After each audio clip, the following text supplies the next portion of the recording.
In the Midwestern plains, a recently divorced writer was about to uncover a secret powerful families had killed to protect. What started as a desperate bid for a fresh start took a shocking turn when she lifted rotted floorboards and came face to face with 2 centuries of buried murder. Maris Dalton wasn't your typical property investor. For 6 months since her divorce, she had spent her days cataloguing historical artifacts with the careful precision her late father had taught her. Known for her refusal to let sleeping dogs lie, when she purchased Fort Brackenridge for $2 at a county auction, she had no idea she was walking into the crosshairs of descendants who'd spent generations ensuring their ancestors' crimes stayed buried. Maris unearthed a leather-bound journal and skeletal remains that would lead to a confrontation in a forgotten tunnel where 23 Revolutionary War soldiers had been executed on Christmas Day. 1777, what began as a crumbling fort and a writing retreat would become a fight for justice against a corrupt sheriff and wealthy brothers willing to destroy evidence, threaten lives, and repeat their ancestors' violence. The town of Brackenridge would never be the same after the truth about stolen Continental Army gold and murdered witnesses finally surfaced, broadcast live to the world from the depths of their founding father's tomb. Before we jump back in, tell us where you're tuning in from. And if this story touches you, make sure you're subscribed. Because tomorrow, I've saved something extra special for you. The auctioneer's gavel came down like a judge's sentence, sold to bidder 73. For $2, Maris Dalton stood in the back of the county courthouse clutching a crumpled paddle, wondering if she'd just made the best or worst decision of her life. Around her, locals whispered and stared. A few shook their heads. One elderly woman crossed herself and looked away. $2. That's what she'd paid for 3 acres of land and a crumbling Revolutionary-era fort that the county had been trying to unload for decades. The listing called it a historical curiosity. The townsfolk called it something else entirely. "You're making a mistake," the woman at the registration desk said as Maris signed the deed. Her name tag read Barbara, and her eyes held genuine concern. "That place isn't right. Never has been. It's just old stones and bad plumbing," Maris replied, forcing a smile. "I'm a writer. I need quiet." "It's perfect." Barbara's expression suggested she thought Maris needed something else entirely. Maybe therapy, maybe common sense. The divorce papers were 6 months old, but the wound still felt fresh. Richard had kept the house, the friends, the life they'd built together. Maris got the realization that she'd been living someone else's story for 12 years. Her father used to say that sometimes you had to tear everything down to find what was buried underneath. He'd been talking about historical research, but the advice worked for failed marriages too. Fort Brackenridge sat 15 miles outside the town proper, accessible only by a rutted dirt road that threatened to shake her sedan apart. The structure emerged from the prairie like a broken tooth, its limestone walls weathered to the color of old bones. Wooden barracks sagged against the main building, their roofs caved in like the ribs of something long dead. But there was something about it, something that called to the part of her that still believed in second chances.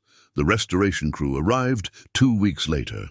3 men from the next county over who didn't seem bothered by local superstitions. Frank, the foreman, was a weathered man in his 60s who'd seen enough crumbling buildings to be practical about them. "Foundation's solid," he said, walking the perimeter. "Walls are good. You'll need a new roof, new floors, but the bones are sound, bones." Everyone kept talking about bones. They started with the barracks, clearing out 2 centuries of debris, bird nests, and the skeletal remains of small animals. Maris spent her days cataloguing every find, no matter how small. A corroded button, a shard of pottery, a rusted nail that might have held up a soldier's coat. Each artifact was a whisper from the past, and she documented them all with the careful attention her father had taught her. It was Frank's nephew Tommy who found the first compartment. "Miss Dalton." His voice cracked with excitement. "You need to see this." She dropped the coffee mug she'd been holding and ran.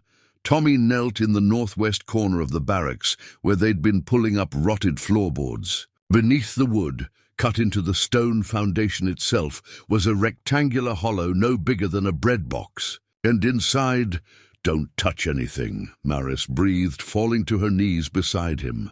The compartment held rusted weapons, a flintlock pistol with its wooden grip long rotted away, a knife with a bone handle, Spanish coins so tarnished they looked like dark mirrors. And beneath it all, wrapped in oilcloth that had somehow survived 200 years, a leather-bound journal. Maris's hands trembled as she lifted it. The leather was brittle, the binding cracked, but it was intact. Someone had gone to great lengths to preserve this. "No, hide it. What do you think it is?" Tommy asked. Maris opened the cover carefully. The first page bore a name in faded ink. Captain Elias Turner, Fort Brackenridge, 1777. History, she whispered. "This is history." That night, alone in the fort with only a camping lantern for light, Maris tried to read the journal. But the script was archaic, the spelling inconsistent, whole passages faded to illegibility. She could make out scattered words, retreat, betrayal, gold, but the full story remained locked behind 2 centuries of obscurity. She needed help, real help, someone who specialized in Revolutionary-era documents. The locals had mentioned a historian, Dr. Anika Reyes, a professor at the State University who'd grown up in Brackenridge. But they'd said it with a certain tone. The way people talk about relatives they don't invite to dinner anymore. Maris looked down at the journal, then at the compartment that had hidden it for so long. Some secrets were meant to stay buried, Barbara had said. But Maris had never been good at leaving things alone. Dr. Anika Reyes lived in a modest house on the edge of town, its front yard overrun with native prairie grasses and wildflowers. A small wooden sign by the door read, "Those who cannot remember the past are condemned to repeat it." Maris knocked 3 times before the door opened. The woman who answered was younger than expected, maybe 40, with dark hair pulled into a practical bun and reading glasses perched on her nose. Her expression was instantly wary. "If you're here about the symposium controversy, I have no comment," she said. "I'm not," Maris replied quickly. "I'm Maris Dalton. I bought Fort Brackenridge." Annika's eyebrows rose. "The cursed fort. Congratulations or condolences, depending. I found something. A journal. Revolutionary era. I need someone who can help me read it." The wariness intensified. "There are plenty of historians who—" "You're the only one who specializes in local revolutionary history," Maris interrupted. "I did my research. You published a paper 5 years ago about irregular militia activity in the Midwest. It cost you tenure consideration." Annika's jaw tightened. "That paper was peer-reviewed and factually accurate. The fact that it contradicted local founding myths wasn't my problem." "Then help me," Maris said, pulling the oilcloth-wrapped journal from her bag. "Because I think you were right." For a long moment, Annika just stared at the package. Then she stepped back and opened the door wider. "You'd better come in." The interior of the house was exactly what Maris expected from an academic who'd been burned. Books everywhere, stacked on tables, filling bookcases, creating towers on the floor. Maps covered one wall. The dining table was buried under papers and research materials. Sticker cleared a space and gestured for Maris to set down the journal. "Before I touch this," Annika said carefully, "you need to understand something. If this is what I think it is, people won't be happy you found it. What do you think it is?" "Proof," Annika said simply, "of things the founding families of this town have spent 2 centuries pretending never happened." She pulled on a pair of white cotton gloves and carefully unwrapped the oilcloth. The journal lay between them like an unexploded bomb from another era. Annika opened the cover, examined the first page, then the second. Her expression shifted from skepticism to shock to something that looked like vindication. "My God," she whispered. "This is Turner's own hand. I've seen his signature on military correspondence.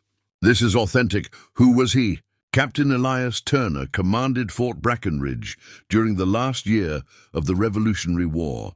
According to official records, he and his garrison abandoned the fort during a strategic retreat. They were never seen again. Presumed dead, killed by British forces or hostile natives. But Annika looked up, her eyes intense. But there were always rumors. Stories passed down through families about soldiers who came back, who settled here with gold they shouldn't have had, who built fortunes on foundations they couldn't explain. She turned pages carefully, reading passages aloud in a voice that grew more troubled with each entry. November 3rd, 1777. Rations depleted. Men grow desperate. 3 deserted last night. Cannot blame them. Orders from Philadelphia make no sense. We are to hold a position with no strategic value while better men die elsewhere. November 18th. Colonel Mercer arrived with sealed orders. We are to guard a shipment. No explanations given. The men sense deception. I sense worse. December 2nd. The gold arrived under cover of darkness. Military pay, they claim, for troops that no longer exist. I am ordered to keep it here, to tell no one. My men starve while we guard the wealth of ghosts. December 15th, mutiny in the ranks. Lieutenant Harding shot Private Nathaniel Green for questioning our orders. Called it desertion. Called it necessary. It was murder. Annika's voice caught on that last entry. She looked at Maris with an expression of horrified understanding. There was a conspiracy, she said. High-ranking officers stole military gold meant for the Continental Army. They needed it hidden until the war ended. Used Fort Brackenridge as their hiding place. What happened to the soldiers who knew about it? Annika turned more pages, her hands shaking now. The entries grew more frantic, the handwriting deteriorating. December 20th. We are to be silenced. I see it in Mercer's eyes. We know too much. We are witnesses to treason. December 23rd. Retreat ordered. But it is no retreat. It is an execution waiting to happen. I have hidden this record beneath the barracks floor. If anyone finds it, know this. What happened here was not war. It was murder in service of greed. The journal ended there. The remaining pages were blank. Silence filled the room like water filling a sinking ship. Mercer, Maris finally said. That name is still prominent here, isn't it? Annika nodded slowly. The Mercer brothers own half the county. Banks, land, businesses. One of the founding families. Pillars of the community. Built on stolen gold and murdered witnesses. Allegedly, Annika said quickly, but without conviction. This journal is evidence, but it would need to be authenticated, contextualized. You're scared, Maris said. It wasn't an accusation, just an observation. I'm realistic, Annika corrected. I published one paper questioning local history and became an academic pariah. What do you think happens when you accuse the town's wealthiest family of descending from murderers and thieves? Maris looked down at the journal. At Captain Turner's desperate words, written in fading ink. The truth happens, she said quietly. Finally, Annika studied her for a long moment. Then she sighed and pulled her laptop closer. There's more to find, she said. Turner mentioned Nathaniel Green. If he was murdered at the fort, there might be remains. Evidence beyond the journal. The crew found a compartment under the barracks, Maris said.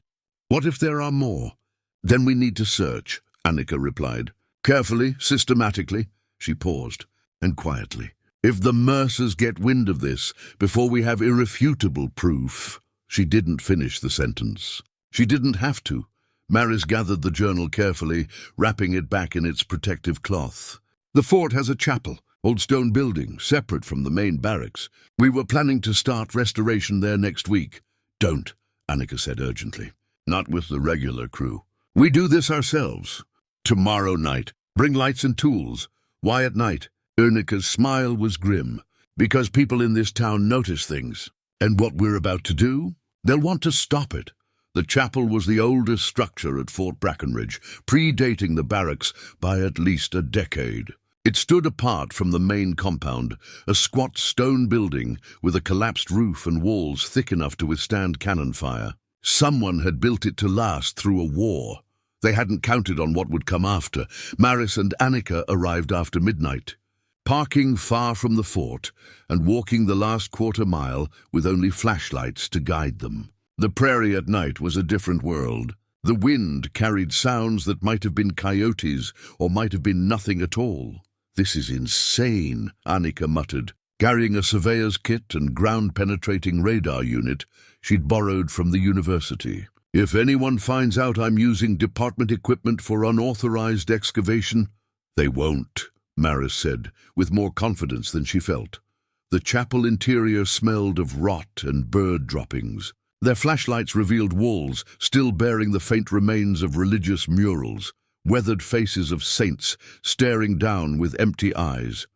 Annika set up the radar unit while Maris examined the floor. Stone tiles, most cracked or missing entirely, revealing packed earth underneath. "The journal mentioned executions," Annika said, watching the radar screen. "If soldiers were killed and buried in secret, this would be the logical place. Sacred ground, consecrated, a mass grave disguised as a cemetery." The radar pinged, then pinged again. "There," Annika breathed, pointing to a reading on the screen. 3 feet down. "Something dense. Could be natural rock formation, but probably isn't," Maris finished. They worked in silence, using hand tools to preserve anything they might find. The earth came away in layers. First the loose topsoil, then harder packed clay, then something that made Maris's trowel scrape with a sound that set her teeth on edge. "Bone." "Stop," Annika said sharply. "We need to go slower. If these are human remains, we have to document everything properly." Maris sat back, breathing hard. Her father had taught her how to excavate carefully, treating every find with respect. But he'd never prepared her for this. For uncovering murder victims centuries cold, they worked through the night, revealing the skeleton inch by inch. Young Annika determined from the bone structure. Male, late teens or early 20s. The skull showed trauma, a bullet wound, but it was what lay with the bones that stopped Maris's heart.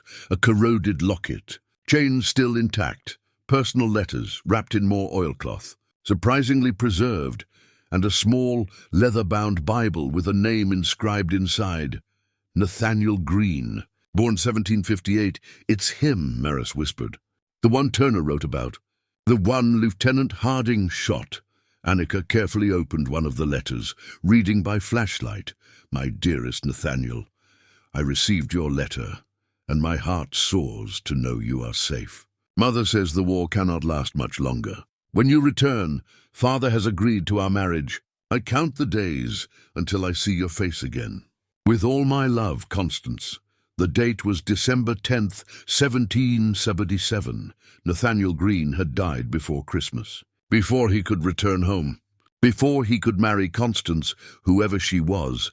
Murdered by his own officer for questioning orders that even his captain knew were wrong. Maris felt tears burning her eyes. This wasn't just history. This was a life, a future stolen. Love letters that never got delivered because their recipient was shot and buried in secret beneath a chapel floor. "There are more," Annika said quietly, pointing to the radar. "At least 3 more readings, all similar depth. They kept digging, kept finding. By dawn, they'd uncovered the remains of 4 young soldiers, all with signs of violent death, all carefully hidden away like shameful secrets. The morning sun was breaking over the prairie when Annika's excavation revealed something else. A second compartment. This one larger, cut into the stone foundation beneath where the altar had once stood. Inside were documents, military correspondence, account ledgers showing gold transfers, names of officers involved in the theft, including several that Maris recognized from street signs and building names around Brackenridge. And Turner's final entries, written on loose pages and hidden separately from his journal. They came for us at dawn. Mercer's men, dressed as Continental soldiers. We were lined up and told we were being reassigned. But they marched us to the chapel. That's when I knew. I tried to run. Nathaniel tried to fight. The others just stood there, too exhausted to resist, too hungry to care. I am the only one who escaped. I write this knowing I am hunted. If this record survives, let it stand as testament. On December 24th, 1777, 23 soldiers were executed at Fort Brackenridge to protect a secret that made monsters into founding fathers. May God have mercy on their souls. May history have none on their murderers. Captain Elias Turner, The paper shook in Maris's hands. 23 soldiers. They'd found 4. That meant 19 more bodies were somewhere on this property. A sound made them both freeze. Footsteps outside the chapel. Maris and Annika locked eyes in mutual panic. They'd been so focused on the excavation, they hadn't heard the vehicle approach. The chapel door, already half collapsed, scraped open, silhouetted against the morning sun, stood a woman in a sheriff's uniform. Ruth Coleman smiled, but her eyes were cold as December stones. "Well now," she said, her hand resting casually on her service weapon. "This is unfortunate. I really wish you ladies had listened to the warnings." Behind her, Maris could see a county vehicle, and beside it 2 men in expensive suits. The Mercer brothers had arrived, and they didn't look like they were here to talk about history. "Sheriff?" Ruth Coleman stepped into the chapel with the confidence of someone who owned every space she entered. Behind her, the Mercer brothers remained in the doorway, expensive suits incongruous against the ruined stone and morning light. "Ladies," Ruth said, her voice deceptively pleasant. "You've been busy." Maris stood slowly, positioning herself between the sheriff and the excavation site, between authority and evidence. Annika remained crouched by Nathaniel Green's remains, one hand protectively over the letters. "This is an archaeological discovery," Maris said, keeping her voice steady. "These are human remains on my property. I'm legally obligated to report them. And you will," Ruth assured her, "through proper channels. After proper assessment." Her eyes traveled over the exposed bones, the documents, the radar equipment. "Breaking and entering after midnight isn't proper procedure. Miss Dalton, it's my property. Telling and preparing this story took us a lot of time, so if you are enjoying it, subscribe to our channel. It means a lot to us. Now back to the story. Disturbing potential grave sites without permits isn't your right." Ruth's smile never wavered. "Dr. Reyes should know better. Using university equipment for unauthorized excavation? That's a terminable offense." Annika paled but said nothing. The taller Mercer brother, James, stepped forward. He was 60 but looked 50, the kind of wealth that bought personal trainers and dermatologists. His voice carried the practiced warmth of someone used to controlling conversations. "Ms. Dalton, I think there's been a misunderstanding. This fort has significant historical value to Brackenridge. Our family has donated extensively to preservation efforts. We'd be happy to fund a proper investigation. Professional archaeologists, university oversight, translation," Maris said flatly. "You want to control what gets found and what gets buried again." The warmth left James Mercer's face like someone had flipped a switch. His brother, David, younger by a few years but harder around the edges, moved to examine the excavation. His eyes lingered on Turner's documents, on the names written in centuries-old ink. "Interesting reading material," David said. "Revolutionary-era correspondence.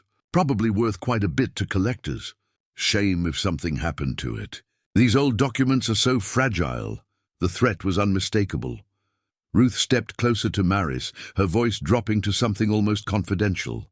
"My great-great-great-grandfather served at this fort. Family oral history says he was part of a strategic retreat that saved lives. That he helped build this community from nothing. Your great-great-great-grandfather," Maris said slowly, "helped execute 23 soldiers to cover up theft." The slap came fast. Not from Ruth, from James Mercer. The crack echoed through the chapel like a gunshot. Maris staggered, her cheek burning. Annika cried out and started to rise, but David was already there, his hand heavy on her shoulder, pushing her back down. "Accidents happen at construction sites," James said calmly, as if he hadn't just struck her. "Falls, collapses. These old buildings aren't safe. You should be more careful, Ms. Dalton." Ruth's hand was on her weapon now, not drawing it, just resting there. "A reminder of power, of who the law protected in this town. Here's what's going to happen," Ruth said. "You're going to pack up this equipment. You're going to submit a formal request for excavation permits through the county. That process takes 6 to 8 months. During that time, this site will be sealed. For safety. You can't—" "I can," Ruth interrupted. "I'm the law here. These are human remains. This is now a potential crime scene, which means I control access." She paused. Unless you'd like me to arrest you both for tampering with evidence and theft of historical artifacts? Maris's mind raced. They had photographs. Anika's phone had been documenting everything. But that phone was in Anika's pocket, within Ruth's reach if she decided to confiscate it. "We're leaving," Maris said quietly. "Smart choice." Ruth gestured to the excavation. "We'll secure the site. Make sure nothing else gets disturbed. Make sure nothing else gets found," Maris thought. "Make sure the evidence disappears." As they gathered their equipment under the Mercer's watchful eyes, Ruth picked up one of the letters from beside Nathaniel's remains. The one from Constance. She read it with something that might have been pity or might have been contempt. "Sad story," Ruth said. "Young soldier, far from home. War is hell." She carefully refolded the letter. "But it's just a story. 200 years old. Everyone involved is dust now. What's the point of digging it all up?" "Justice," Anika said quietly.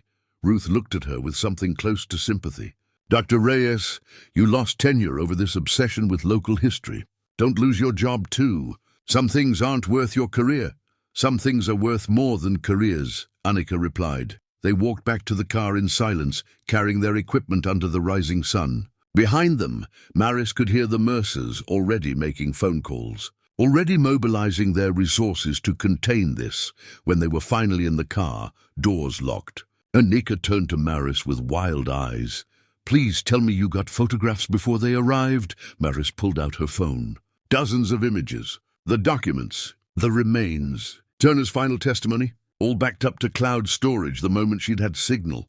"Every word," Maris said. "Every bone, everything," Anika exhaled shakily. Then she started to laugh. Not from humor, but from relief mixed with terror. "We're in so much trouble," she said. "Yeah," Maris agreed, touching her bruised cheek. "We are."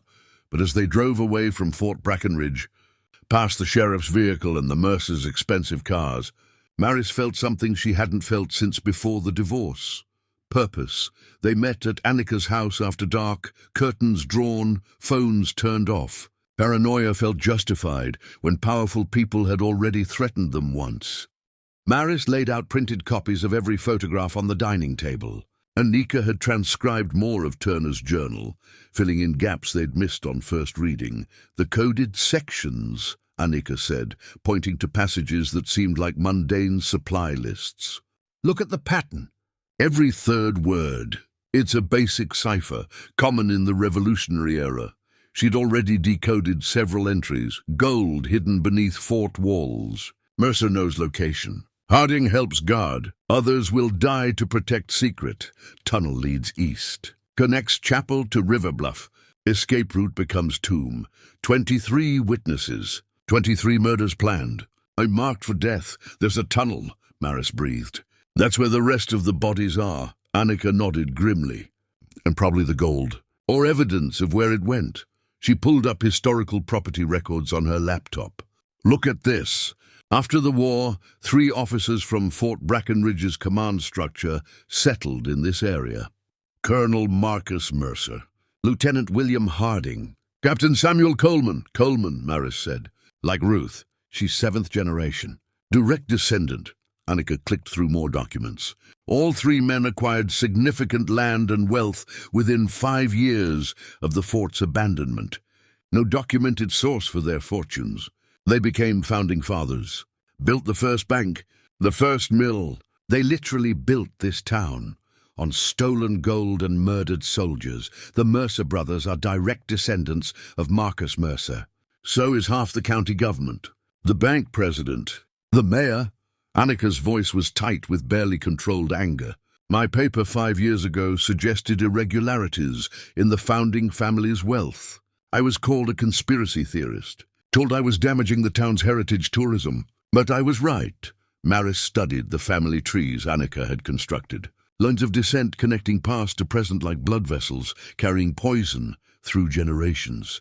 "They've protected this secret for 2 centuries, Maris said. Killing anyone who got too close. The previous owners of the fort," Anika added quietly. "I looked into them. 4 different families over the past 50 years. 2 left suddenly, selling for almost nothing. 1 died in a car accident. The last one, Cyrus Yarrow, disappeared. Just vanished. His family sold the property to the county. Jesus! People don't just abandon prime real estate without reason, Annika continued. I think they found something, started asking questions. Got scared or got silenced? Maris thought about the auction. $2 for 3 acres and a crumbling fort. The county, desperate to unload it. Locals crossing themselves and muttering warnings. We need to find that tunnel, she said, before Ruth seals the site. If we're caught trespassing again, then we don't get caught. Maris met Annika's eyes. I didn't buy that fort to write in peace. Not really. I bought it because I was running away. From my marriage. From my life. From feeling like I didn't matter. She gestured at the photographs of Nathaniel Green's remains. At the letters from Constance. These people matter. Their story matters. And I'm not letting it get buried again. Annika was quiet for a long moment. Then she pulled out a blueprint. I borrowed this from the county archives. Original fort construction plans from 1765. There. She pointed to a faint line connecting the chapel to a structure marked storage near the eastern boundary. That's your tunnel. They studied the plans until midnight, marking entry points, estimating distances, making a plan that would probably get them arrested or worse. One more thing, Annika said as Maris was preparing to leave. I ran the names from Turner's documents through genealogical databases. Most of the murdered soldiers had no surviving descendants. They were young, unmarried, killed before they could have families. Dead ends, Maris said bitterly. Literally. But Nathaniel Green's family survived. He had a younger brother, Thomas. Thomas inherited the family farm, married, had children. There are descendants. Annika pulled up a family tree. One branch stayed local. The name changed through marriage, but the bloodline continues. She highlighted a name at the bottom of the tree. Dr. Annika Reyes, née Green. Maris stared. I'm descended from Nathaniel Green's brother, Annika said softly. I didn't know until tonight. I never made the connection. My maiden name, my great-grandmother's name, traces back to Thomas Green. That's why you cared so much about local history, why you couldn't let it go. I thought I was just interested in the truth, Annika's voice cracked. Turns out I've been looking for my own family story without knowing it. The Mercers and Colemans built their fortunes on my ancestors' murder. Maris pulled her into a hug. 2 women, separated by centuries from a conspiracy that had shaped both their lives, brought together by hidden bones and forgotten letters. We finish this, Maris said. For Nathaniel, for all of them, Annika agreed. The invitation arrived the next morning. Heavy cardstock, elegant script. The Mercer family requests the pleasure of your company for dinner. Tonight, 7 p.m., the Ashford estate. It wasn't a request. Maris dressed carefully, choosing clothes that projected confidence she didn't feel. The bruise on her cheek had darkened to purple. She didn't try to hide it. The Ashford estate sat on 300 acres of prime land, overlooking the river valley. The house was a colonial revival mansion, all white columns and manicured lawns. Old money trying to look older. A valet took her car. A maid led her inside. The dining room could have seated 20. Crystal chandeliers, mahogany table, oil paintings of stern-faced ancestors staring down like judges at a trial. James and David Mercer rose when she entered. Playing at gentleman, Miss Dalton, James said warmly, as if he hadn't slapped her yesterday. Thank you for coming. Please sit. Wine? Water, Maris said. The meal was elaborate. 5 courses, each more excessive than the last. The brothers made small talk about weather, crops, the upcoming county fair, dancing around the reason she was here. It was during the 4th course that David finally got to the point. We've reviewed your purchase agreement for the fort, he said casually. Interesting thing about old deeds. Sometimes there are encumbrances, rights of way, historical easements. The deed is clear, Maris replied. Is it? James smiled. Our family has maintained the fort grounds for decades, paid for basic upkeep. There's an argument to be made about custodial rights. You want me to sell it back to you. We're prepared to offer $50,000, David said. Quite generous for a property you paid $2 for. Maris took a sip of water, buying time.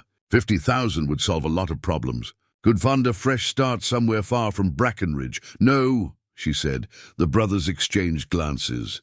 Miss Dalton, James said, his tone sharpening. You don't understand the situation. This town exists because of our family. We employ 300 people.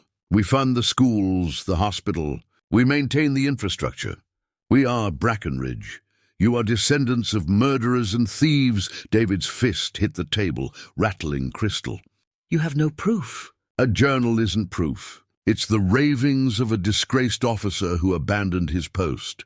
Captain Turner didn't abandon his post. He escaped execution. There's a difference. You found bones, James said coldly. Old bones. Soldiers died during the war. That's not controversial. It's history. Soldiers executed by their own officers to cover up theft is controversial. Can you prove they were executed? David leaned forward. Can you prove how they died? Forensics on centuries-old remains is ambiguous at best. We have the best lawyers in 3 states. They'll bury your accusations in legal motions for decades, while you bury the physical evidence. The site is sealed pending investigation, James said smoothly. As it should be. These things take time. Due process, Maris met his eyes. You're going to destroy it. Fill in the chapel. Remove the bodies. Erase the evidence. We're going to ensure proper historical preservation, David corrected. Under expert supervision. Without conspiracy theorists contaminating the site. The maid brought dessert. Creme brulee, the sugar crust cracking under precise taps from tiny spoons. Some fortunes aren't built on honesty, Miss Dalton, James said quietly. They're built on necessity, on survival. Yes, our ancestor took gold that belonged to a failed rebellion. He used it to build something that lasted, to create prosperity for thousands of people over 2 centuries, by murdering witnesses, by making difficult choices in desperate times. He pushed his dessert away. Every great fortune has uncomfortable origins. Every founding story has shadows. The question isn't what happened 200 years ago. It's what happens now. You think you can silence this. We think you have options, David said. Take the 50,000. Write your stories somewhere else. Live comfortably, or stay here and fight a battle you can't win against people who control everything that matters in this county. Maris stood. I'm not for sale. Everyone's for sale, James replied. It's just a matter of finding the right price. Then you don't know me very well. She walked out, leaving her dessert untouched. Past portraits of Mercers staring down with the same cold eyes their descendants possessed.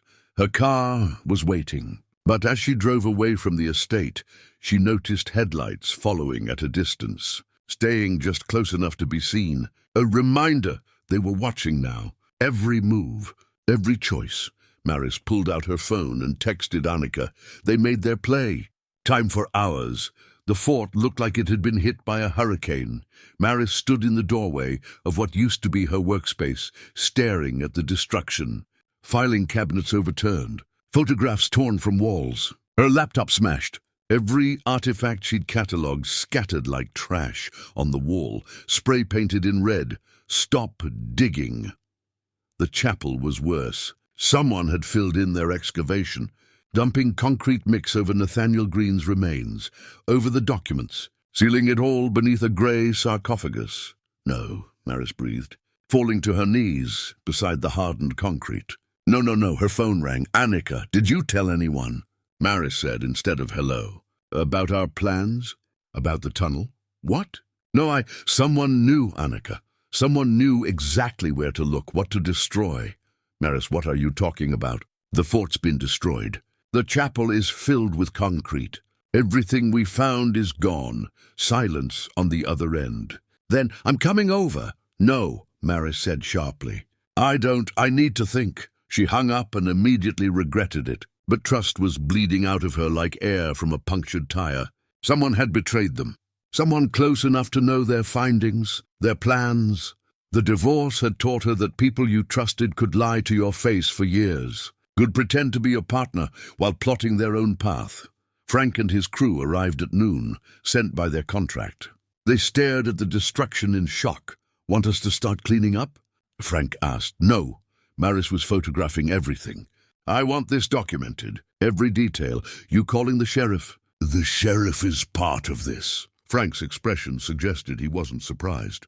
Small towns had long memories and complicated loyalties. There's something else, Tommy said hesitantly. When we were pulling up more floorboards yesterday, before all this happened, I found something. Didn't mention it because I wasn't sure if it mattered. He pulled out his phone, showed Maris a photograph. A section of floor near the eastern wall, where boards didn't quite meet correctly. Beneath them, faint marks in the stone, marks that looked like a sealed entrance. The tunnel, Maris whispered. Annika's car pulled up despite Maris's warning. She got out, saw the destruction, and her face went white. Maris, I swear I didn't. How did they know? Maris demanded. We talked at your house. Your phone was off. Mine was off. How did they know what we found? I don't know. Someone's feeding them information. Someone who knows what we're doing. Annika's eyes widened with hurt and anger. You think it's me? After everything I've shown you? After what we found about my own family? I don't know what to think anymore. I lost my tenure track over this research. I've been ostracized by this community for years. What possible reason would I have to help the Mercers? Money, Maris said bluntly. Fear. Threats against your job, your safety. Take your pick. Annika's hand moved so fast Maris almost didn't see it coming. The slap cracked across her already bruised cheek, making her stagger. Fuck you, Annika said, her voice shaking with rage. Fuck your trust issues and your paranoia. I'm trying to get justice for my murdered ancestor, and you're accusing me of betraying him. She turned and walked away, got in her car, drove off in a spray of gravel. Frank cleared his throat uncomfortably. For what it's worth, Ms. Dalton, I don't think she's the leak. No. Way I see it, anyone watching this property could figure out what you're doing. Don't need inside information to know you're investigating something. And if they're watching... He pointed to a spot in the tree line where the branches seemed oddly positioned. Maris walked over. Attached to a tree trunk, partially concealed by leaves, was a small camera. Commercial grade, wireless. They've been watching everything, she said. Probably listening too, Frank added. These things usually come with audio. Maris pulled the camera down, examined it. Professional equipment, expensive, the kind of surveillance that required money and technical knowledge. The kind the Mercers could easily afford.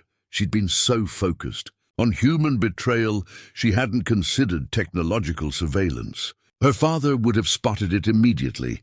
She pulled out her phone to call Annika, to apologize. But movement caught her eye. Sheriff Ruth Coleman's vehicle, pulling up to the fort.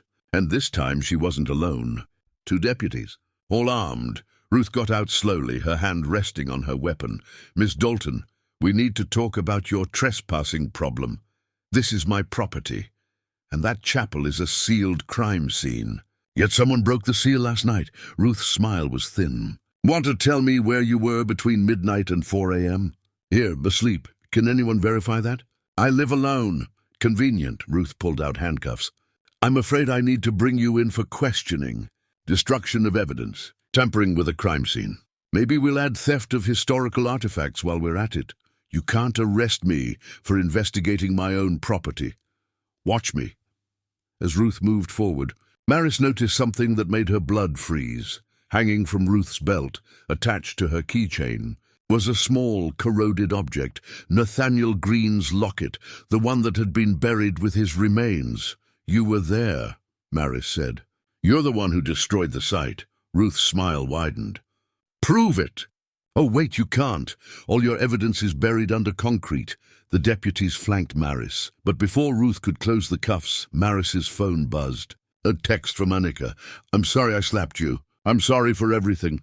But check your email. I sent you something that changes everything. The journal had another message, hidden in the binding. It's the key to finding the tunnel entrance. And Maris, don't trust Coleman. My research shows her family has killed before. Be careful. Maris looked at Ruth Coleman. At the stolen locket hanging from her belt like a trophy. I want my lawyer, she said. Ruth's smile faltered just slightly because they both knew that buying time might be the only thing keeping Maris alive. The lawyer bought Maris 12 hours before Ruth could formally book her, 12 hours before the evidence disappeared forever. 12 hours to find proof that couldn't be destroyed. She met Annika at midnight behind the old grain mill, 2 miles from the fort. Both wore dark clothes. Both carried flashlights and the kind of determination that came from having nothing left to lose. "I'm sorry," Maris said first, "for accusing you, for not trusting you. You were scared," Annika replied. "I get it, but we don't have time for apologies. We have time for justice." She pulled out her laptop, showing Maris what she'd found hidden in Turner's journal binding. Microscopic text, written in the leather itself, visible only under UV light, tunnel entrance beneath Eastern Barracks floor. Third stone from Walbear's Turner family crest. "Press center to release. Your crew found the marks," Annika said, showing Tommy's photograph. "That's it. That's the entrance." They approached the fort on foot, avoiding roads, using the prairie grass as cover. The surveillance cameras had been removed, probably by Ruth's people, but that didn't mean they weren't being watched. The Eastern Barracks was a shell. Roof gone, walls crumbling. But the floor remained, ancient stones fitted together by craftsmen long dead. Maris counted from the wall. Third stone. She brushed away dirt and debris, revealing faint carvings. A shield, a cross. The Turner family crest. She pressed the center. Nothing happened. "Try rotating it," Annika whispered. Maris pushed and twisted. The stone resisted, then shifted with a grinding sound that seemed impossibly loud in the darkness. Beneath it, a cavity, and within the cavity, an iron ring. Together, they pulled. The section of floor lifted on hidden hinges, revealing narrow stone steps descending into blackness that smelled of earth and time and secrets kept too long. They looked at each other. Last chance to turn back, to let the past stay buried. Then Maris started down. The tunnel was taller than expected, built for soldiers carrying equipment. The walls were limestone, hand-carved, shored up with timber, that had somehow survived 2 centuries. Underground, their flashlights revealed marks on the walls, scratches, names, desperate prayers carved by men who knew they were walking to their deaths. "God forgive us." Thomas Baker, "Tell my mother I tried." W.M. Harrison, "They promised us passage." They lied. E. Morrison, 23 names. 23 epitaphs written by the condemned. The tunnel sloped downward, running east toward where the chapel stood above ground. But it continued past that point, extending farther than Turner's map suggested.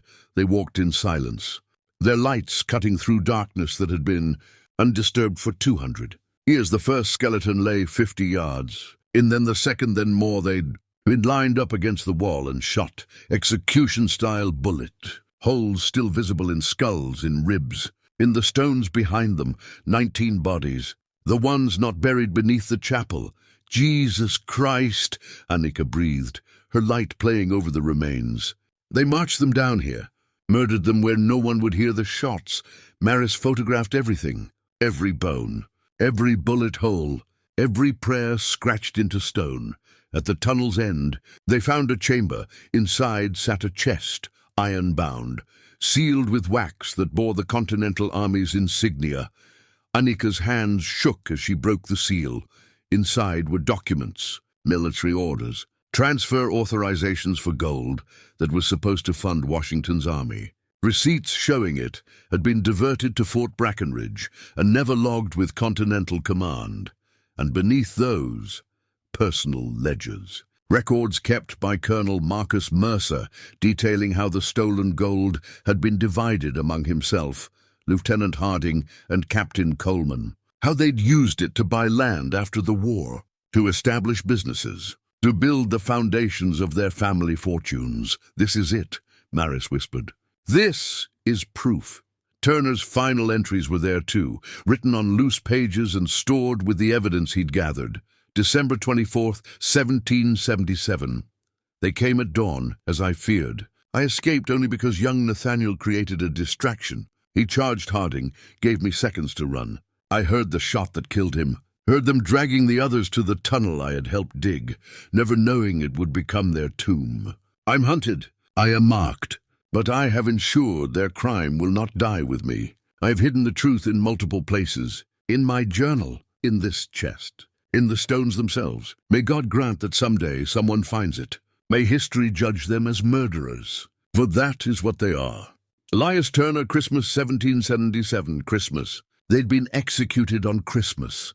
Annika was crying silently, photographing the documents with shaking hands. Her ancestors' murder, her family's stolen history, all confirmed in centuries-old ink. "We have enough," Maris said. "We need to go. Get this to authorities before..." The lights went out, not their flashlights. Those still worked, but the faint glow of moonlight from the tunnel entrance disappeared, plunging them into complete darkness, except for their handheld beams. "Someone closed the entrance," Annika whispered. Footsteps echoed from the tunnel. Multiple people, coming toward them. Maris grabbed the most important documents, shoving them inside her jacket. Annika took the ledgers. They couldn't carry everything, but they could carry proof. The footsteps grew closer, then voices. "I know you're down here, Miss Dalton." Ruth Coleman's voice echoed off stone. "You've been very busy, very stupid, but busy." Light appeared in the tunnel, flashlights, multiple beams. 3 figures emerged from the darkness. Ruth Coleman, James Mercer, David Mercer, all armed. "You couldn't just take the money," James said, his voice echoing strangely in the chamber. "You couldn't just walk away." "Drop the documents," Ruth ordered, her weapon trained on Maris. "All of them, now." "No," Maris said. David laughed. "You're standing in a tunnel with 3 armed people, and you're saying no." "I'm standing in a tomb," Maris corrected. "Your ancestors' tomb, built by the men they murdered." She gestured to the skeletons lining the tunnel, to the names carved in desperate stone.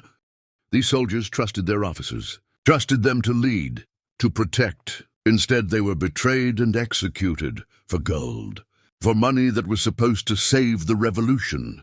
"They were casualties of war," James said coldly. "Unfortunate but necessary." "They were murdered," Annika said, finding her voice. "My ancestor was murdered. Nathaniel Green. He was 19 years old. He was going to marry a girl named Constance. He died because he asked questions about where the gold was going. Ruth's gun never wavered. Your ancestor was a traitor who threatened operational security. My ancestor was a witness to theft and conspiracy." "Same thing," David said with a shrug. Maris pulled out the documents she'd taken. Turner's final testimony. The ledgers showing how the gold had been divided. "Captain Turner wrote everything down," she said. "Names, dates, amounts. He documented how Colonel Mercer, Lieutenant Harding, and Captain Coleman stole Continental gold meant for Washington's army. How they executed 23 soldiers to cover it up. How they used that blood money to build fortunes that your families still enjoy." She started reading aloud, her voice carrying through the chamber. "Colonel Marcus Mercer received 40% of the stolen gold, approximately 8,000 Continental dollars, which he converted to Spanish currency and used to purchase 3,000 acres of land in 1784.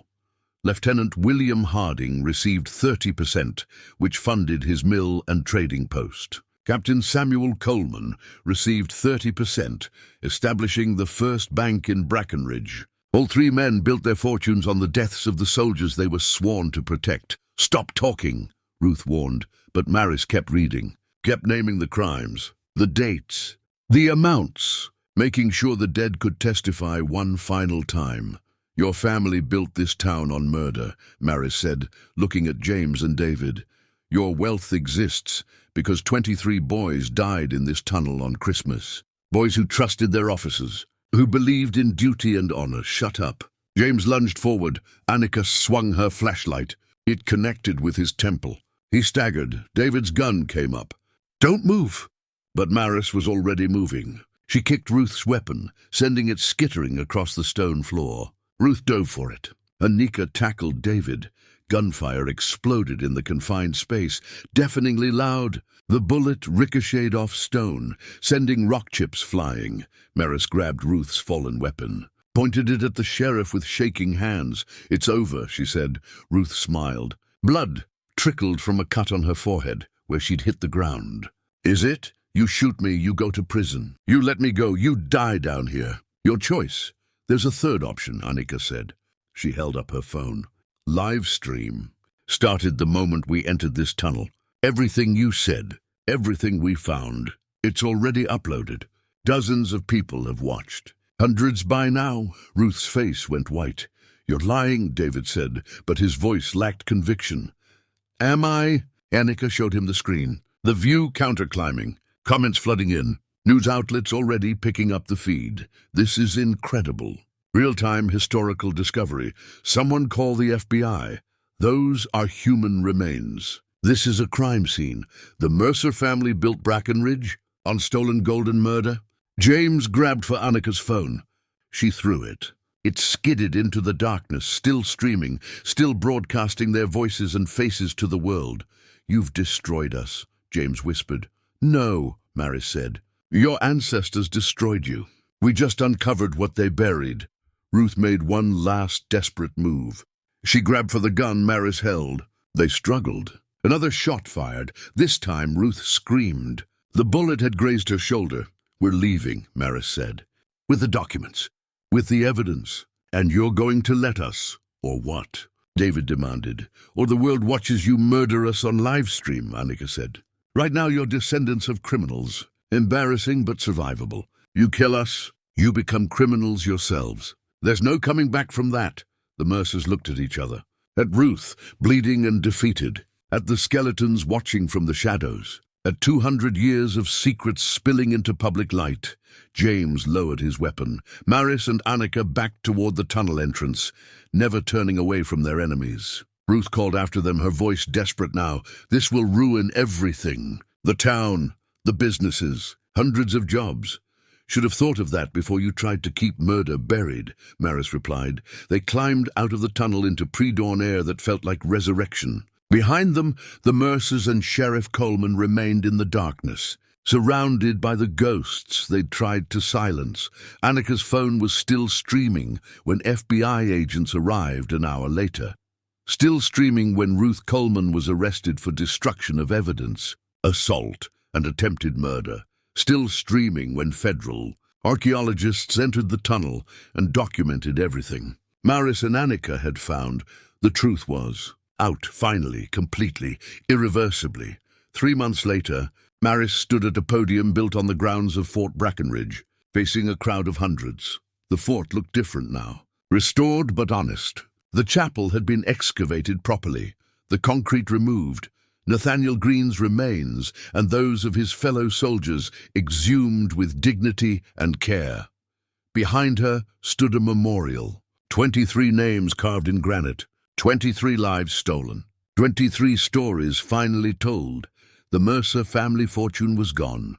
James and David faced federal charges for obstruction of justice and conspiracy. Their businesses had collapsed under the weight of revelation. The bank, the properties, everything built on stolen gold was being liquidated to fund historical preservation and education. Sheriff Ruth Coleman awaited trial. Her descendants' role in the original conspiracy had been documented. Her own attempts to silence the truth, captured on video and witnessed by thousands. Other families connected to the conspiracy had faced their own reckonings. Some had issued public apologies. Some had donated to memorial funds. 2 prominent descendants had taken their own lives rather than face the shame of their ancestors' crimes.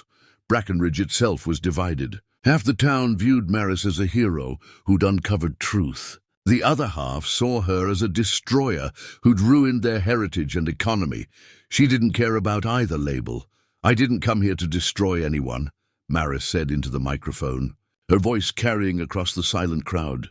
"I came here to find peace, to start over. But sometimes peace requires truth. Even when that truth is painful." She gestured to the memorial behind her. "These soldiers served their country. They believed in duty and honor. They were betrayed by men they trusted, murdered to protect a secret that enriched the killers and silenced the witnesses." The crowd was completely still, listening. For 200 years their story was buried. Their families never knew what happened to them. Nathaniel Green's sweetheart Constance waited for a man who would never return. His letters to her were found clutched in his skeletal hand. He died thinking of her. Died because he asked questions about missing gold. Maris's voice broke slightly. She steadied herself. History isn't comfortable. Real history includes our failures as much as our triumphs. Includes the moments when greed conquered honor, when power silenced truth, when good men were murdered by those sworn to protect them.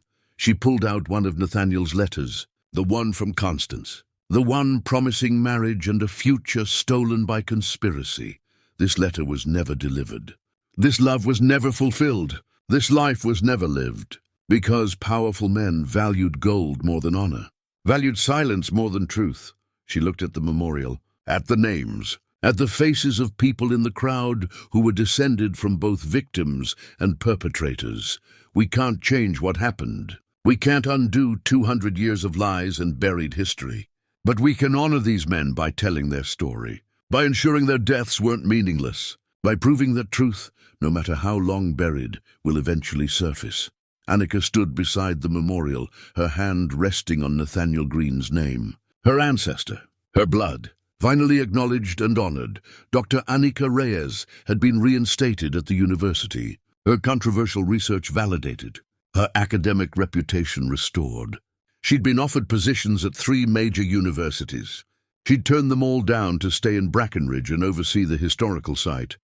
Some people have asked me if I regret buying this fort, Maris continued. If I wish I'd just taken the $2 bargain and turned it into a quiet writing retreat. If I wish I'd never opened those compartments or found that journal.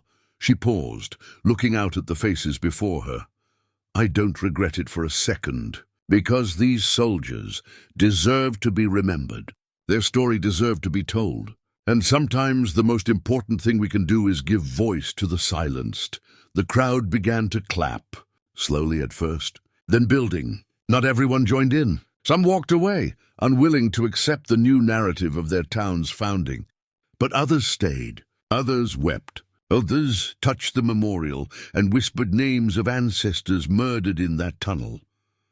After the ceremony, Maris walked through the restored fort. Workers had rebuilt the barracks, stabilized the walls, created a museum in the main building where Turner's journal and the recovered documents were displayed under glass. The tunnel itself had been preserved as a historical site. Visitors could walk through it, see the names carved by condemned men, stand where 23 soldiers took their last breaths. The fort would never be her writing retreat. Instead, it had become something more important, a place of memory, a place of truth, a place where buried history had been brought into light. Her phone buzzed. A message from her ex-husband, Richard. The first communication in 6 months. I saw the news. What you did was incredible. I never understood your obsession with the past. I get it now. I'm sorry for everything. Maris deleted it without responding. Some things didn't need closure. Some endings were already complete. She found Annika in the chapel, now restored with stained glass windows depicting not just religious imagery, but historical scenes. Turner writing his journal, Nathaniel's last stand, the tunnel's discovery, truth emerging from darkness. They want to make a documentary, Annika said. 3 different production companies. They want to tell the whole story. Will you do it? Only if you will. This isn't my story alone. It's ours. Maris looked at the memorial visible through the chapel door, at the names carved in stone, at the truth that had refused to stay buried. Then we tell it, she said. Every word, every detail. No more secrets. That night, alone in the small house she'd rented in town, Maris opened her laptop. For months, she'd been unable to write. Every attempt at fiction felt hollow after living through real history. But tonight, the words came. She wrote about a fort bought for $2, about hidden compartments and forgotten journals, about soldiers murdered and secrets buried, about 2 women who refused to let history stay silent. She wrote about justice that took 2 centuries to arrive, but arrived nonetheless. She wrote about truth. And for the first time since her divorce, since buying the fort, since that first moment when Tommy pulled up the floorboards and revealed what lay beneath, Maris felt like she'd found what she'd been searching for. Not peace. Not exactly, but purpose. And sometimes that was more important. Outside her window, Fort Brackenridge stood against the night sky, no longer cursed, no longer hiding secrets, just honest stones holding honest history. A place where the dead could finally rest, a place where truth had won. Up next, we have 2 more incredible stories that are waiting for you. Just click the image you want to watch and it will take you there. If you enjoyed this video, make sure to subscribe. It would mean a lot.